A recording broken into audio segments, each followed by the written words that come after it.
hadisə Bakı kətlərinin birində baş vermişdi. Həmin kətdə məşhur bir ailə yaşayırdı. Onlar böyük bir tənbəllik ilə məşhur idilər. Günlərin bir günü tənbəllər ailəsinin tənbəl ağsaqqalı ölüm ayağındaykən vəsiyyət etmək üçün öz ailəsini başına yığdı. Ay arvad, tez elə. Mən ölürəm, vəsiyyət eləmək istəyirəm. Balalarımızı çağır. Ay kişi, həvəsim yoxdur. Çağır, ölürəm. Ay kişi, onlar axı uzaqdadır. Bu boyda yolu yazıqlar, necə gəlsinlər? Yine həyətə düşüblər, hə? Yox ay kişi, qonşu otaqdadılar.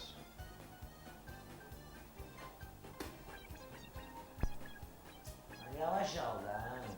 Onda zəng elə, təcili gəlsinlər. Bəlkə səhərə özlərini çatdırdılar. Ha.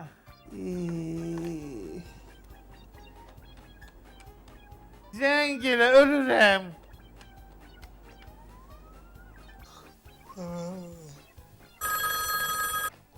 Alo. Ay bala, qardaşlarımı da götür, gəlin bura. Atoz ölür. Oldum ama. Uzağı 3 saate orada yok. Yaxşı mama, yaxşı, tamam. Aa Mehmet. Davay, gedək. Mama çağırır, papaya nəsə olub, dur. Mənim balalarım. Həvəsim yoxdur. Amma ölürəm. Və adət-ənənəyə görə var dövlətimi ən tənbəl oğluma vəsiyyət eləmək istəyirəm. İndi sizin aranızda ən tənbəlini seçəcəyəm. Ey oğlum, Məhəmməd, gəl yanıma. Bəli ata. Məhəmməd, oğlum, təsəvvür elə ki, oturmuşsan bostanda, yolun o tayında bir çamadan pul görürsən. Neyini yersən? Heç nə ata. Oturaram yerimdə. Bir çamadan pula görə nəşin özümə əziyyət verməliyəm ki. Yo, mənlik deyil, axot yoxdur, yo. Halaldır Məhəmməd, halaldır. Sən doğrudan da tənbəlsən. Get. Ortancıl oğlum, Əhməd, indi sən gəl yanıma. Bəli ata. Əhməd, oğlum, təsəvvür elə ki, dayanmışsan bostanda, ayağın altında bir küp qızıl görürsən.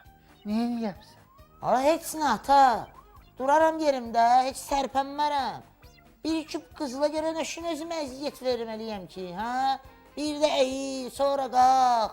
Yo, axot yoxdur. Halaldır. Halaldır Əhməd. Sən doğrudan da tənbəlsən. Mən heç inanmaram ki, dünyada sənin kimi tənbəl ola bilər. Get, get. İndi kiçik oğlum, Səməd, sən gəl mənim yanıma. Az sözüm var özün gəl, axot yoxdur. Hə?